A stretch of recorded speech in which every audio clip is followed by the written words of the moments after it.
반갑습니다. 돌집사TV입니다. 자, 이번 시간에는 3과목 안전운행 풀어보도록 하겠습니다. 자, 먼저 교통사고 요인들 좀 알아볼 건데요. 3대 요인이 있습니다. 자, 먼저 인적 요인, 사람에 의한 사고죠. 자, 운전자의 신체적 요건에 따른다라고 되어 있는데, 이제 컨디션이나 그 심리, 습관, 태도, 생리적 요건 이런 것들로 인해 사고 날 수 있다라고 보고 있고요. 두 번째는 차량 요인입니다. 차량의 장치, 적재물, 차량의 상태 이런 것에 따라서 사고 날 수 있다. 자, 그리고 도로 환경 요인이죠. 도로 요인 같은 경우로 보면은 도로의 구조, 노면, 도로 폭, 차선 수 이런 것들 때문에 날 수 있고요. 환경 요인은 자연 환경이겠죠. 기상 상태나 날씨, 그리고 교통 환경, 교통량, 교통 상황, 그리고 사후 환경, 시민의 교통 의식이라던가 교통 단속, 그리고 구조 환경, 교통 여건의 변화, 운전자의 사고, 사건 이런 환경들이 인해서 이제 또 사고 날 수 있다. 그래서 이 사고는 3대 요인 중에 보통 2가지 이상이 복합되어 발생하고 있다는 거 알아두시면 되고요. 자, 좀 더 구체적으로 볼까요? 자, 교통사고 요인에는 이 3대 요인도 있지만 간접적 요인, 중간적 요인, 직접적 요인 이렇게 3개로 나눠볼 수가 있습니다. 자, 간접적 요인이란 것은 교통사고를 용이하게 만드는 거예요. 즉, 교통사고를 냈다라는 직접적인 요인으로 볼 수는 없다는 거죠. 자, 그럼 뭐냐? 차량 운전 전 점검 습관이 없는 경우, 자, 차량 상태를 잘 확인을 안 한 거죠. 그리고 무리한 운행 시간의 계획, 자, 이거는 내 몸이 피로해질 수도 있는데 졸음운전으로 연결될 수도 있겠죠. 대로 안전지식, 사고에 대한 개념이 없는 경우, 자, 이런 것들이 교통사고를 용이하게 만드는 간접적 요인이다 라고 볼 수 있고요. 중간적 요인은 이 간접적 요인이나 직접적 요인이 결합돼서 발생하는 사고를 얘기를 합니다. 예를 들어서 운전자의 지능이나 성격이 심리, 급한 사람일수록 운전을 아무래도 더 난폭하게 할 확률이 더 높겠죠. 자, 그리고 불량한 운전 태도, 습관, 음주, 과로, 핸드폰 이런 것들이 뭔가 사고의 발생엔 주된 요인이다 라고는 할 수는 없겠지만 이런 간접적인 요인들과 직접적인 요인들이 결합돼서 발생을 하게 한다라고 하여 이 중간적 요인이다 라고 얘기를 하고 있고요. 직접적 요인은 그러면은 사고를 발생시킨 직접적인 아주 중대한 요인이라고 볼 수 있겠죠. 신호를 어겼다, 과속을 했다, 법규를 위반했다, 그리고 운전 조작을 잘못했다, 실수했다, 위기 대처를 잘못했다, 이렇듯 그 조작 이런 내용들이 직접적 요인에 많이 해당돼서 나온다는 거 봐주시면 될 것 같습니다. 자, 그리고 교통사고에 일어날 때 이제 심리적인 착각 요인 한번 보겠습니다. 자, 여러 가지가 있는데요. 자, 크기의 착각부터 볼게요.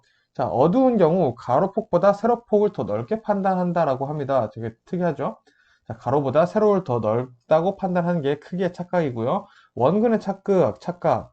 자, 작은 것과 덜 밝은 것은 멀리 있다라고 느낀다라는 겁니다. 그래서 우리가 예상했던 것보다 자동차가 더 가까이 있는 경우가 있다라고 볼 수 있고요. 경사의 착각. 작은 경사는 실제보다 작게, 큰 경사는 더 크게 느껴진다라는 거고요. 속도의 착각. 자, 내가 좁은 시야일수록 빠르게 느껴진다 라는 거죠. 경험해 보신 적 있을 것 같고요. 대상이 멀리일수록 느리게 보이죠. 우리 멀리 날아가는 비행기 느리게 보이죠. 이게 속도의 착각이라는 거고요. 상반의 착각. 자, 주행 중 내가 급정거를 하면은 내 옆에 달리던 차들이 어떻게 될까요? 내 옆으로 막 지나가죠. 앞으로 지나가죠. 막 반대 방향으로 움직이는 것 같죠. 네, 이거를 이제 우리 상반의 착각이라고 얘기를 하고요. 이 급정거뿐만 아니라 같은 물체를 하더라도 큰 대상들 사이에 내가 이렇게 주행을 하고 있는데 옆에 막 화물차, 버스 이렇게 있어요. 그런 경우에 내가 더 작아 보인다. 상대방이 더 작아 보인다. 이것도 상반의 착각이다라고 볼 수가 있겠습니다.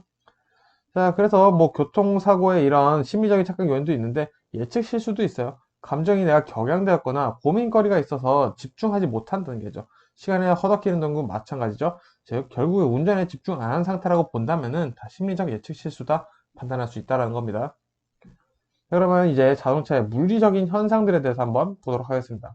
그리고 원심력 알죠? 이렇게 중심을 놓고 이렇게 돌을 실로 묶어서 이렇게 빙글빙글 돌렸을 때 발생하는 힘이라고 볼 수 있겠죠. 그래서 차량의 무게나 속도와 비례하고요. 좁은 커브일수록 이 원심력은 더 커지게 되겠죠. 차가 돌려고 하는 힘이. 그래서 즉 속도의 2배 차이는 제곱이라고 보시면 돼요. 속도의 제곱입니다. 예를 들어 50km로 커브를 도는 차랑 25km 속도로 커브를 도는 차와의 차이, 원심력의 차이는 4배라고 볼 수 있겠죠?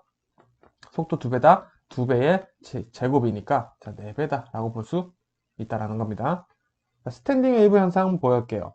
타이어가 땅과 마주한 접지면을 기준으로 찌그러진 타이어가 복원되지 않고 다시 접지된 거예요.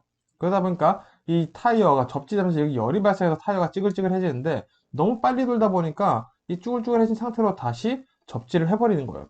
그러다 보니까 차의 진동이 타이어에 진동이 생기고요. 타이어가 파손으로 연결될 수도 있다라는 겁니다. 자, 그래서 우리 주행 속도를 감소하는 게 가장 좋고요. 타이어 공기압 높이는 것, 그리고 마모된 타이어를 사용하지 않는 것이 가장 중요하다라고 볼 수 있고요. 스탠딩 웨이브는 차량마다 다르지만 보통 150km/h의 속도에서 발생한다는 것 같이 알아두시고요. 수막 현상 보겠습니다. 자, 우리 물이 고여있는 웅덩이를 차가 빠른 속도로 지날 때 미끄러지는 것 같은 느낌인 거죠. 그래서 우리 다들 전부 잘 알고 계시고요. 예방 방법은 저속주행, 마모 타이어, 재사용 타이어 사용하지 않기 늘 등장하죠. 타이어 공기압 높이기, 배수 효과 좋은 타이어 사용하기, 추가로 리브형 타이어가 그에 속한다 라고 보고 넘어가면 될 것 같고요. 자, 페이지 현상 보겠습니다. 자, 내리막길에서 브레이크를 반복적으로 사용하는 거예요. 그러다 보면 어떻게 될까요? 브레이크 라이닝에 열이 받겠죠. 이 마찰열이 축적되다 보니까 제동력이 저하돼요. 이거를 뭐라고 표현하냐? 라이닝의 마찰 개수가 저하됐다라고 표현돼서 시험에 나오고 있습니다. 자, 추가로 이 페이드 현상에 비슷한 게 워터 페이드 현상인데요. 자, 이 브레이크를 위한 마찰제들이 물에 젖은 거예요. 물이 고인 도로 혹은 수중 주행 시 워터 페이드, 브레이크가 잘 안 막히는 그런 것들이 발생한다라고 보시면 좋을 것 같습니다. 마찬가지 해결 방안은 브레이크 회복을 위해 브레이크를 좀 더 천천히 바른다 라고 보시면 될 것 같고요. 베이퍼록 현상 보도록 하겠습니다. 자, 이거 마찬가지 내리막길에서 풋브레이크를 과다 사용한 거예요. 자, 근데 페이드 현상이랑 차이점이 뭐냐? 휠 실린더나 브레이크 파이프 속에 브레이크 액이 기화하는 거예요. 자, 브레이크 액이 기화를 했습니다. 자, 그러면은 이 기화, 액체가 기체가 되면은 부피가 커져요. 자, 그러다 보니까 이 유압 전달이 그 틈이 생겨버리는 겁니다. 그러면서 이 기체가 되니까 브레이크 호스 내에도 기포가 발생을 하고요. 기포가 발생되니까 유압 전달이 잘 안 되겠죠. 그러다 보니까 브레이크가 안 먹힌다라는 겁니다. 그래서 베이퍼록 현상은 결국에는 이 기포 발생과 연관이 상당히 많습니다. 그렇다 보니까 이 발생 원인, 브레이크 드럼이 과열해서 뜨거워지겠죠. 그러면은 브레이크 액이 기화를 해요. 이를 우린 브레이크 액이 변질이다라고도 볼 수 있겠죠. 이런 변질과 불량함 때문에 생긴다. 그럼 어떻게 해결할까요? 저단결을 놓고 풋 브레이크 사용을 줄이면 된다라고 볼 수 있겠습니다. 자, 모닝록 현상 볼게요. 자, 아침이죠, 모닝. 자, 습하거나 비가 자주 와서 브레이크 드럼에 녹이 쓰는 현상이에요. 자, 우리 아침이 가장 습하죠. 그래서 모닝록이라고 해요. 자, 아침에 생기는 녹이 브레이크 드럼과 라이닝, 브레이크 패드와 디스크에 녹이 생기는 거죠. 그럼 우리 녹이 생기면 까끌까끌하죠? 마찰 계수가 높아져서 예민해지죠. 그래서 이거는 천천히 주행하시면서 브레이크 살짝씩 밟아주면은 녹 제거된다고 하니까 그게 걱정할 문제는 아닌 것 같습니다. 자, 이어서 이제 안전운전의 5가지 핵심 한번 보도록 하겠습니다. 우리 안전운전을 하는 방법은 누구나 사실 다들 잘 알고 있어요. 과속하지 않고 또 정량을 잘 지켜서 적재를 하고 이런 내용들이 나오는데, 자, 한번 헷갈릴 것만 좀 볼게요. 운전 중에는 전방에 먼 곳을 주시하는 게 좋고요. 전체적으로 보는 시야, 동체 시력 중요하고, 시야를 여기저기 두면서 운전한다. 전방 중심시, 내가 여기가 중심시라 치면은 여기 이곳 저곳을 보면서 운전하는 게 좋다고 하고요. 다른 사람들이 나를 볼 수 있게 전조등과 경적을 잘 사용하고 차가 빠져나갈 공간을 확보하는 게 중요합니다. 안전거리 확보 개념으로 보시면 되고요. 안전운전의 기술 중 뒷차가 지나갈 수 있게 차로를 변경해 준다. 맞는 말일까요? 틀린 말일까요? 당연히 맞는 말이겠죠. 자, 이거는 우리 고속도로에서도 많이 볼 수 있는 현상이겠죠. 자, 그리고 우리 배출가스로 보는 고장 유무 한번 보도록 하겠습니다. 시험에 진짜 자주 나와요. 자, 일단 무색, 청색은 정상입니다. 이 무색, 청색 정상이고요. 검은색이 나온다. 자, 농후한 혼합가스로 인해 불안전 연소되고 있는 상태예요. 검은색은 불안전 연소다. 이렇게 해서 일단 이거 2개만 외울 거고요. 원인은 뭐냐? 초크, 에어클리너, 엘리먼트, 연료장치가 고장나서 그럴 수 있다. 이거 같이 알아두시고요. 자, 이번 배출가스가 백색, 흰색으로 나올 때가 있어요. 왜냐? 다량의 엔진 오일이 실린더 위로 올라와서 연소 중이기 때문이에요. 그래서 요 원인은 뭐냐? 헤드 게스킷이 파손됐거나 OLC에 노후되었거나 피스톤이 마모된 경우에 배출가스가 흰색일 수 있다. 외워두시면 되겠습니다. 자, 그리고 우리 타이어 마모에 영향을 주는 요소 볼 건데요. 사실 우리 이 정도는 생각해보면 다 알 수가 있는데 문제는 뭐냐? 1번이에요. 자, 타이어의 공기압인데 이거를 잘 안 외워두시면 시험에 대기압 이런 식으로 나올 수 있습니다. 아, 그럼 무슨 내 압력이었던 것 같은데 그렇게 하다가 헷갈려서 틀리는 경우가 종종 있더라고요. 그래서 조심하시고요.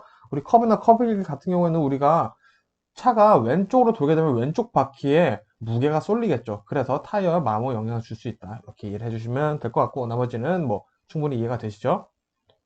자, 그러면 이제 계절별 유의사항 한번 보겠습니다. 우리 계절별 유의사항 내용은 많은데 굳이 외울 필요는 없어요. 우리가 계절마다 어떤 특성이 있는지 조금 더 구체적으로 이해를 하고 있으시면 좋을 것 같고요. 자, 우리 봄 특징 뭐죠? 봄 되면은 추웠다가 따뜻해지죠. 그러다 보니까 아직 밤에는 추울 수 있다라는 거예요. 새벽에 돌아가 얼어 있을 수도 있죠. 그리고 이제 막 녹다 보니까 땅이 지반이 약해져서 낙석이나 도로 균열이 발생할 수 있고요. 황사 오죠? 시야 조심하셔야 되고요. 기온이 갑자기 따뜻해지니까 몸이 나른해지죠. 그리고 우리 봄에 춘곤증 있죠? 졸음운전 조심하시고요.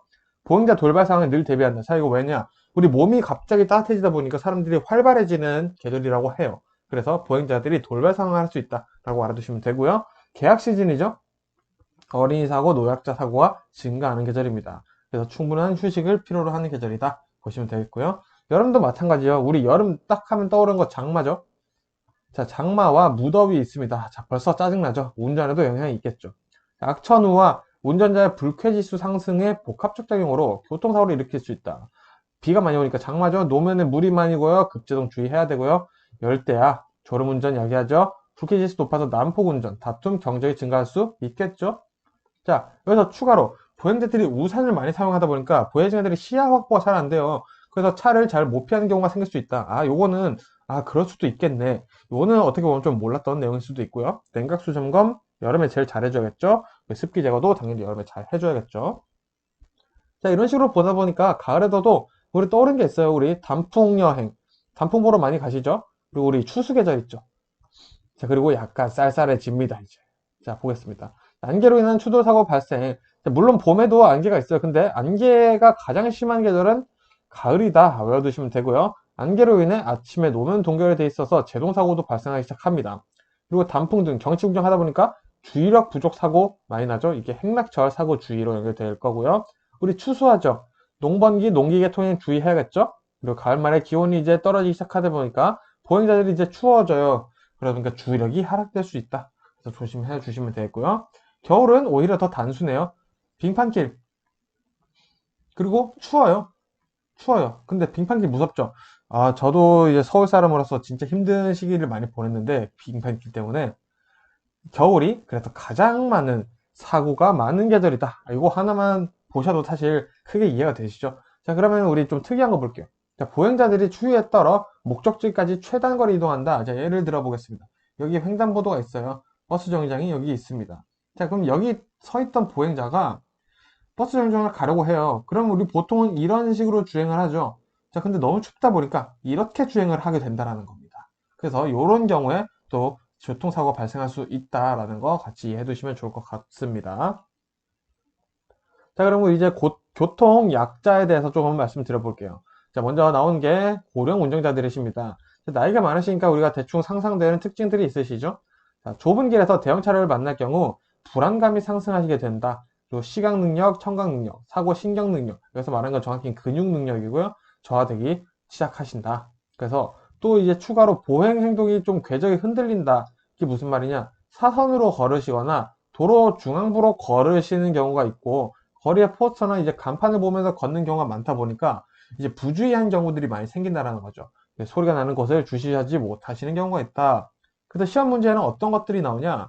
신체적 기능의 저하에 대한 문제, 그리고 인지력 저하, 그리고 반응 저하에 대한 내용으로 잘 나오고 있으니까 이 내용 뉘앙스 잘 잡아두시면 충분히 읽으면서 문제 푸실 수 있으실 거고요. 어린이 교통사고 볼게요. 자, 고령자와 상당 부분 비슷한 내용이 많습니다. 자, 근데 우리 고령자분들은 그래도 지혜 살아오셨던 경험이 있으시기 때문에 그 어떤 정도의 사고 위험 예측을 할 수 있어요. 근데 어린이들은 그렇지 못해요. 부주의하고 주의력 부족, 판단력 부족, 단순한 사고방식에서 사고가 가장 많이 일어난다는 거 알아두시고요. 추가로 이 어른들의 추상적인 말에 의해 사고가 나는 경우도 있습니다. 자, 우리가 도로가 위험해 거기 가지 마라고 하면은 아이들이 오히려 도로가 왜 위험한지 확인을 해보고 싶은 마음이 생긴다라는 거예요. 그래서 왜 위험한지, 자동차가 왜 조심해야 되는지 이런 구체적인 이유를 꼭 얘기해 줘야 된다는 거 알아두시면 좋겠고요. 시험 문제는 갑자기 도로에 뛰어드는 돌발 행동, 횡단 중 부주의, 자전거, 차량 안전벨트 미착용 등의 사고가 자주 난다라는 내용이 나오고 있으니 같이 염두에 두시면 될 것 같습니다. 자, 그러면 이제 또 뒤로 올수록 재미없는 얘기 이제 좀 시작해 봐야 되는데요. 자, 이제 운행 기록 장치에 대해서 말씀드리겠습니다. 운행을 말 그대로 기록을 해주는 장치예요. 그래서 전자식이겠죠. 운행 기록 관련 신호를 발생하는 센서가 있고요. 신호를 변환하는 증폭 장치, 정보로 보여주는 표시, 운행 기록을 저장하는 기억 장치가 있다. 자, 그래서 이 운행 기록 장치를 통해서 기록된 정보들은 6개월 동안 보관해야 된다라는 거 알아두시면 되겠습니다. 자, 그러면 이게 정확히 어떤 기록들을 저장을 하는지 한번 보도록 하겠습니다. 자, 자동차의 운행 기록을 실시간으로 저장해서 교통사고 예방을 목적하는 거예요. 이게 가장 큰 목적입니다. 자, 자동차의 순간 속도나 RPM, 브레이크 신호, GPS 이런 것들로 파악해서 이제 운행 기록을 저장을 하는 거죠. 자, 그래서 뭘 분석하냐? 자, 운행 경로에 대한 궤적, 운전자, 시간대별 주행거리, 진로 변경 횟수, 과속, 급출발, 급과속, 사고 발생 요인 등. 자, 이런 것들을 분석을 하고요. 분석을 해서 어디다 쓰냐? 자동차 운행 관리, 사고 예방, 자, 난폭 운전하는 사람들은 운전자 교육도 하고요. 습관도 교정하겠죠. 그리고 교통행정기관의 운행 경로, 개통, 체계를 개선하는데 이 운행 기록 분석 시스템이 사용이 되고 있다라고 알아두시면 되겠습니다. 그래서 정리를 해보자면은 이 자료들을 바탕으로 운전자의 운전 습관, 급가속이나 급감속 이런 것들이 있겠죠. 분석해서 운전자와 운수회사에 제공을 하면은 운전자와 운수회사가 운전 행태를 개선해서 교통사고를 예방하고자 하는 목적이 된다라고 꼭 이해해 두시면 좋을 것 같습니다. 자, 그럼 이어서 현가장치 보도록 하겠습니다. 자, 우리 전문용어로 쇼바라고 하죠. 자, 차량의 무게를 지탱하고 노면의 충격을 흡수해주는 역할을 합니다. 자, 종류 뭐 있는지만 좀 보겠습니다. 자, 판스프링, 주로 화물 자동차에 사용되어 자, 우리가 가장 많이 알게 되죠. 그래서 구조는 간단해서 튼튼하다는 거죠. 대신 승차감이 나쁘고 작은 진동을 흡수하기에는 적합한 스프링이 아니다. 그래서 대신 우리 무거우니까 내구성이 커야겠죠, 판스프링은. 너무 부드러운 판스프링은 차체를 오히려 더 불안하게 할 수 있다라고 보시면 될 것 같고요. 코일 스프링 보겠습니다.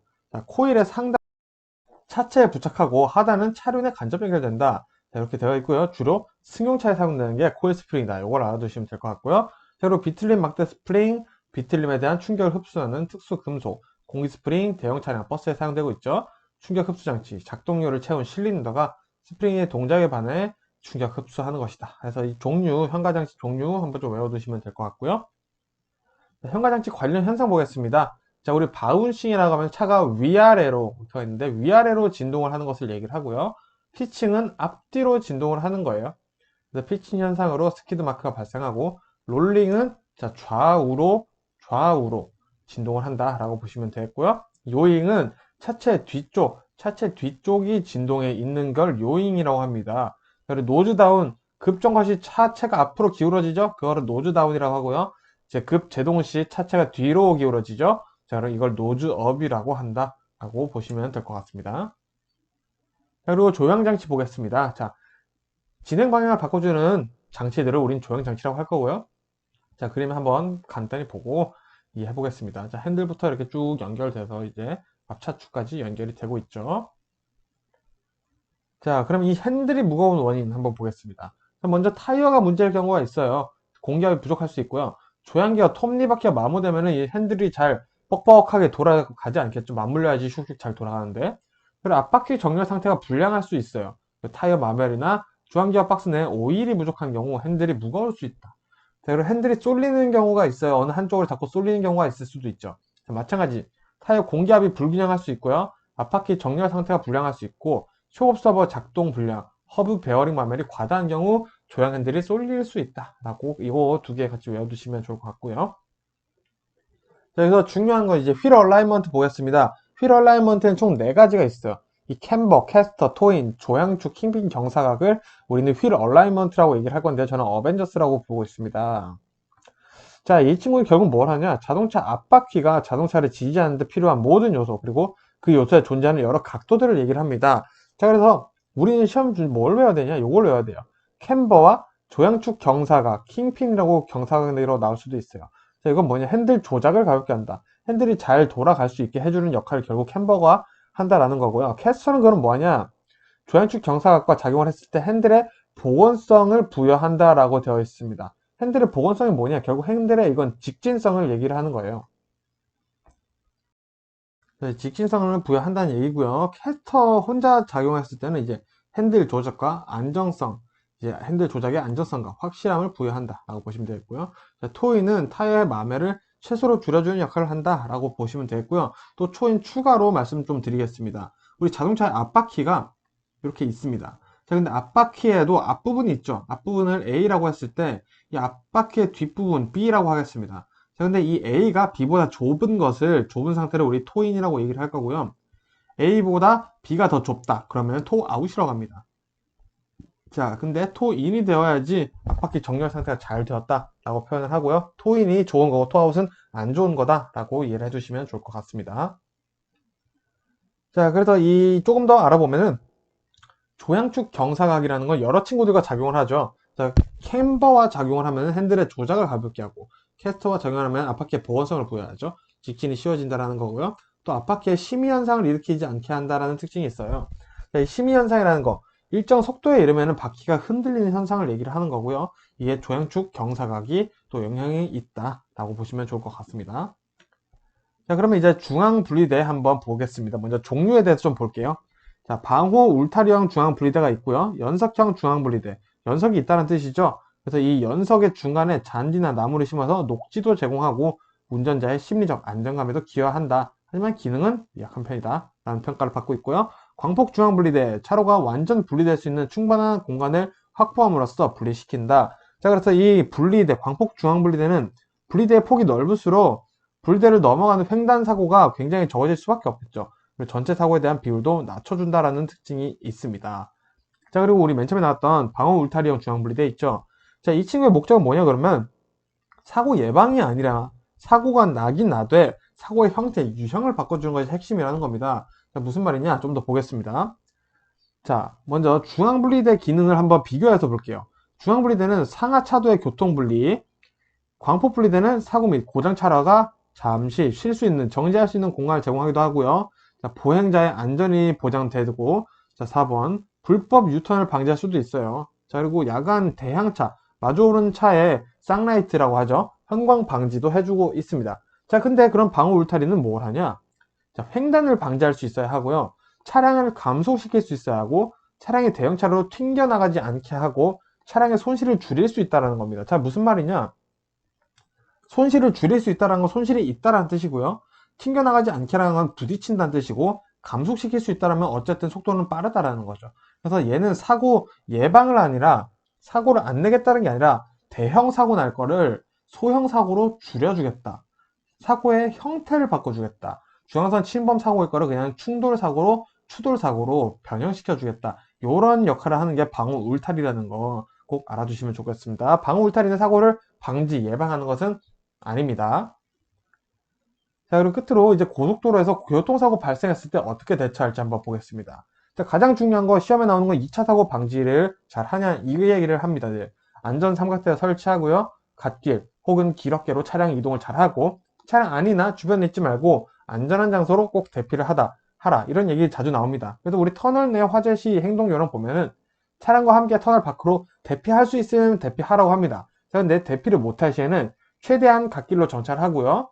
엔진을 끄고 키는 꽂아둔 채로 하차하라고 얘기를 합니다. 자, 그리고 비상벨 등으로 화재를 알리고요. 조기 진행 어려운 경우 터널 외부로 당연히 대피해야겠죠. 자, 이렇듯 그 다음엔 뭘 하라? 신고를 해야겠죠. 늘. 그래서 우리 시험 문제에서 나오는 건 늘 신고는 마지막이다. 모든 게 안전해진 상태에서 신고를 해야 한다라는 거 꼭 잘 알아두시면 좋을 것 같습니다. 자, 여튼 이렇게 해서 3과목도 마무리 해보겠고요. 저 또 4과목으로 인사드리도록 하겠습니다. 고생 많으셨습니다.